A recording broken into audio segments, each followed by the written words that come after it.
Hola, bienvenidos de nuevo al comentario semanal que hacemos de divisas en forexperiences.com. Vamos a ver un poco cómo ha ido pues esta primera semana del 2016 y qué nos ha deparado el mercado. Un 2016 que ha empezado pues de una forma un poco convulsa en los mercados, sobre todo influido pues por el efecto de la situación en los mercados de China, ¿no? Por lo tanto, esta semana pues el titular es claramente ver lo que está sucediendo en China y en los mercados asiáticos en general, pero con un claro protagonismo de los mercados chinos.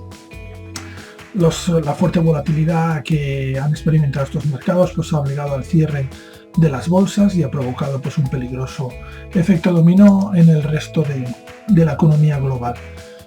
Respecto a las divisas, pues bueno, vemos un euro dólar que ha mantenido posiciones esta semana con un ligero ascenso.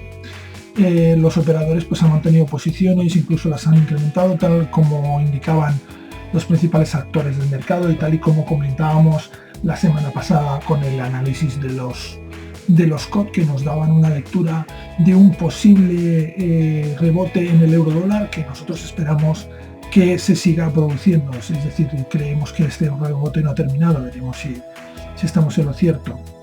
Respecto a la libra dólar, la vemos marcando mínimos históricos. El par sigue con una clara tendencia bajista. Esta semana había roto los niveles de soporte histórico y por lo tanto pues debemos estar atentos porque podríamos estar ya entrando en zonas de sobreventa y ver pues un posible rebote seguramente. En el caso del dólar yen, vemos que ha perdido un soporte de largo plazo. La figura que nos estaba mostrando el dólar yen era una figura clara de agotamiento en gráfico de largo plazo.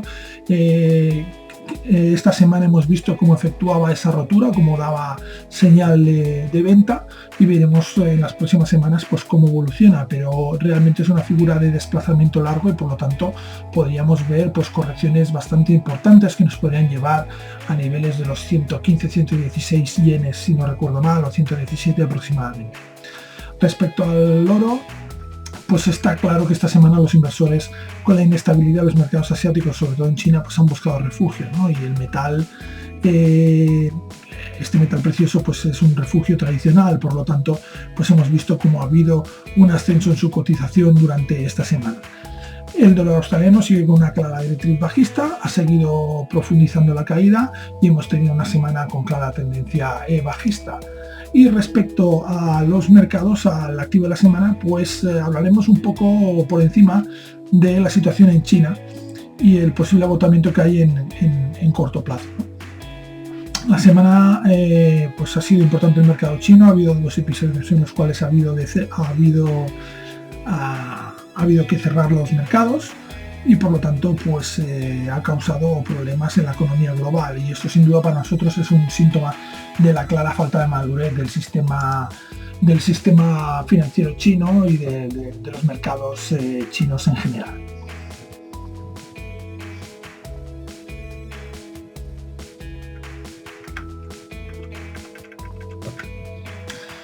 Bueno, pues vamos a ver un poco qué nos ha deparado la semana y en especial vamos a hablar un poco del euro dólar.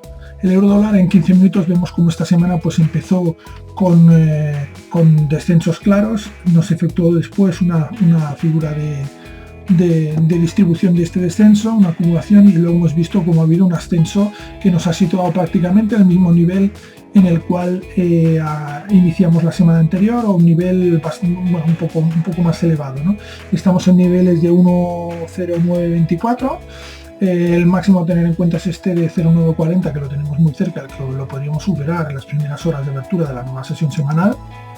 Y respecto en el largo plazo, pues vemos como el par claramente ha efectuado una figura de soporte, se nos ha movido de forma clara, dejándonos pues ¿no? Podemos ver aquí la cola de la vela, por lo tanto, bueno, una vela de rechazo de este nivel.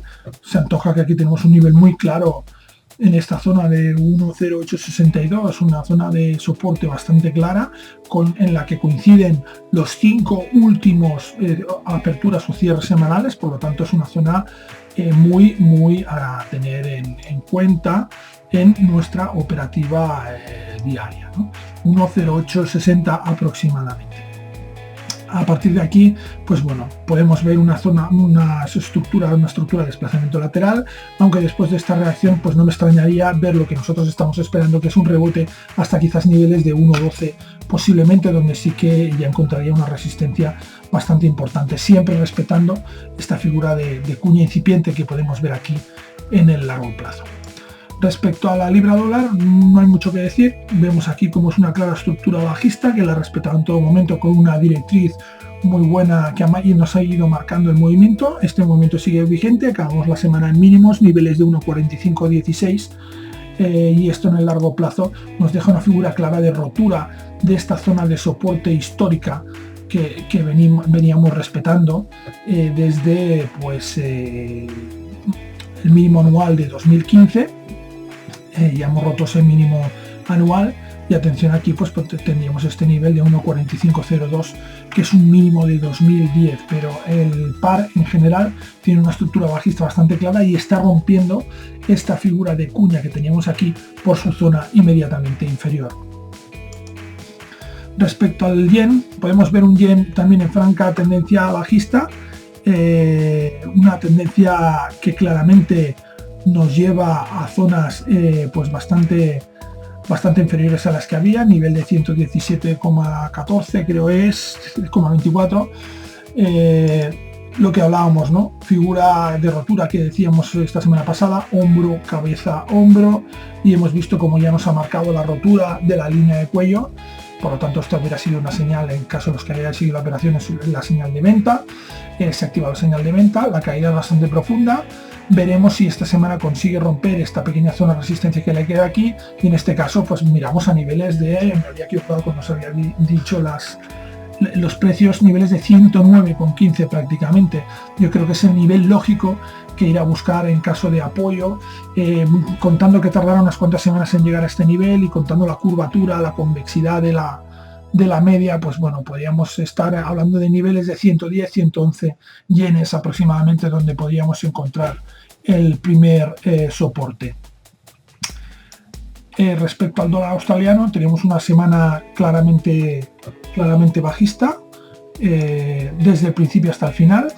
Nos deja una semana marcando mínimos en el cierre prácticamente semanal, cosa que es bastante indicativa de la situación. Si acercamos el zoom sobre el gráfico semanal, vemos claramente como esta semana pues, nos deja una vela bajista bastante potente, cosa que no veíamos prácticamente desde pues, enero del 2015, o sea, desde hace un año no habíamos visto una semana tan bajista como esta en el dólar australiano. Por lo tanto, pues bueno, precaución aquí, veremos a ver cómo evoluciona el pequeño rebote, la pequeña distribución, pequeña entre comillas, que habíamos visto hasta este momento del dólar australiano, pues se ha roto completamente esta línea de tendencia acelerada que vemos aquí, y nos deja otra vez en la zona de soporte histórica, una zona importante a tener en cuenta, y que veremos si consigue pues frenar un poco esta caída vertiginosa del dólar australiano. Esta zona histórica viene de la directriz que se genera en el año 2008, por lo tanto es una zona bastante interesante. Si no logramos romper esta zona superior de aquí arriba en niveles de 0,7456, podríamos ver una rotura bastante profunda, y que en principio pues debería seguir con los descensos. Respecto al oro, vemos el oro como esta semana actual en activo refugio, ya tiene una clara tendencia alcista en contraposición a mercados emergentes, por ejemplo de la zona asiática, que ha habido pues estas bajadas que todos hemos visto. Por lo tanto, hemos visto cómo actuaba otra vez de activo refugio, y lo tenemos otra vez en los 1.100 dólares, ¿no? Parecía que apuntaba directamente ya a por debajo de los 1.000 dólares, y hemos visto una subida pues bastante importante durante esta semana, que en el largo plazo pues nos deja el par en una estructura que sigue siendo bajista. Hemos visto cómo se confirma este soporte del 50 Fibonacci de la gran subida que ha tenido durante los 6-7 años el oro, y por lo tanto este soporte es un soporte muy importante a considerar, y parece que está subiendo y podría ir en busca de los 1.144 dólares aproximadamente para efectuar otro testeo sobre esta directriz del movimiento de largo plazo que supone esta media exponencial de aquí, que ahora mismo estaría situado pues más o menos aproximadamente en ese nivel.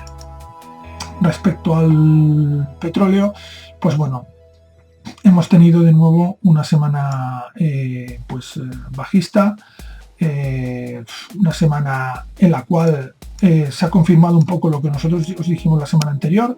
Petróleo lo consideramos como activo la semana anterior, vimos que había efectuado esta figura de triple techo y dijimos pues, bueno, que podíamos esperar una rotura de esta línea directriz, de este movimiento, y un ataque de nuevo de los osos, ¿no? Efectivamente vimos que no dio prácticamente ni opción al pullback, y caída profunda de estos niveles de $35 barril, pues ha caído prácticamente a niveles por debajo de $32 barril. Eso significaría prácticamente un 10% en una semana, concretamente es un 10% en un día y medio. O sea que el petróleo hace gala una vez más de esa alta volatilidad. En este momento pues hemos visto un rebote también bastante considerable, aunque si lo tenemos si lo miramos respecto a la proporcionalidad del movimiento de impulso, pues no lo es, ¿no? Entra dentro de la lógica. Hemos visto cómo este rebote también ha sido rechazado, pero podríamos ver quizás una cierta reacción y una cierta recuperación hasta niveles de los 33,90, $34 barril, y a partir de ahí pues veríamos lo que sucede. Esto ha sido todo respecto al vistazo que hacemos habitualmente en los mercados, y bueno, pues esta semana vamos a ver un poco un detalle de los índices chinos, ¿no? Para verlo, pues lo que hemos hecho ha sido elegir un índice de estos ETFs de mercado chino, que nos puede dar un poco una visión global, que es un poco lo que buscábamos, ¿no? Y podemos ver, pues bueno, este es el ETF en cuestión, y podemos ver aquí cómo pues tenemos mínimos marcados en la 2009, tuvimos este gran descenso en 2009, ¿vale? Otra de las crisis, digamos, que han afectado al país. Luego a partir de aquí entramos pues en una relativa zona estable, con un crecimiento de 2 dígitos la economía china, que ha ido propiciando pues los diferentes impulsos, pero siempre dentro de esta zona de rango que se rompió con fuerza pues a mediados, en abril del 2015. Parece que en abril de 2015 rompimos con fuerza hacia arriba, pero rápidamente a partir de aquí, pues bueno, si recordamos, a partir de abril del 2015 hemos tenido noticias no muy buenas sobre la economía china, más que no muy buenas, no tan buenas como se esperaba. Creo que es el criterio más óptimo, quizás pues sería ese, ¿no? Es decir, que no eran tan buenas como se esperaba, o no eran tan buenas como las previsiones nos decían, y por lo tanto pues hemos visto cierta decepción en los mercados y cierto descenso, ¿no? Y bueno, pues esto se había afectado además de la volatilidad que hay en los mercados chinos, que podemos ver pues sobre todo aquí, ¿no? En estas islas que nos deja, en estos gaps que nos deja el mercado, ¿vale? Atención a este peligroso gap que nos ha dejado en esta semana, que además nos deja una potente vela bajista, que ya nos está atacando los mínimos de esta zona de aquí, en el caso de este índice, en niveles de 2012. Seguramente si miramos cualquier índice chino, pues bueno, la estructura puede ser relativamente parecida. Lo que está claro es que esto no pinta, digamos, nada bien, y veremos a ver, pero la recuperación en este caso es complicada. Más que haceros un análisis directo de lo que es el activo en sí, porque es lo que te digo, no es lo que os digo, no creo que tenga tampoco tanta importancia. Lo que hay que tener en cuenta es un poco la idiosincrasia de la economía china, ¿no? Y sobre todo los mercados chinos, cómo funcionan. Yo no soy un gran especialista, pero sí que hay que tener una cosa muy clara, ¿no? Que una cosa es el Hang Seng de Hong Kong, que es el índice de Hong Kong, y la otra es el Shanghai Composite, ¿vale? Son los dos principales índices de las bolsas chinas, pero si no me equivoco y no voy muy errado, aquí normalmente operan operadores institucionales, ¿vale? Manos fuertes. En cambio aquí opera el inversor minorista. Hay una disociación muy clara, hay una diferenciación, una dicotomía muy clara en estos dos mercados, y creo que eso indica una cosa muy fundamental, muy importante de los mercados, que es un mercado muy poco maduro. No hay madurez en ese mercado. ¿Qué implica eso? Pues que cualquier reacción está siempre sobreponderada, porque los inversores no son inversores con la suficiente cultura financiera para saber encajar los vaivienes del mercado. Eso es a lo que me refiero, ¿no? Es un poco, y algo un poco extensivo esto a otros aspectos de la economía china, pero me da la sensación de que China, evidentemente, el problema principal que tiene es ese, es el primer problema que debe solucionar. Si estos problemas los juntamos con la situación actual que vive Brasil, por ejemplo, nos dan una ecuación muy interesante, muy importante, que es cuidado con los emergentes este año 2016, porque va a ser un año muy complicado para ellos y de rebote veremos qué impacto tienen en las economías mundiales. Bueno, pues después de este pequeño comentario sobre la situación en los mercados de China, os lo dejamos aquí, no sin recordaros que este martes a las 18 horas y en directo pues vamos a seguir con nuestros programas de análisis de mercado en directo. Tendremos nuestra FX Open Sessions desde nuestro canal de televisión por internet, que ahora mismo veis el link puesto aquí abajo y desde el cual pues os podréis conectar y ver en directo el análisis de mercado y enviarnos por Twitter vuestras dudas para que las respondamos en directo. Un saludo y pues que os vaya bien en los mercados.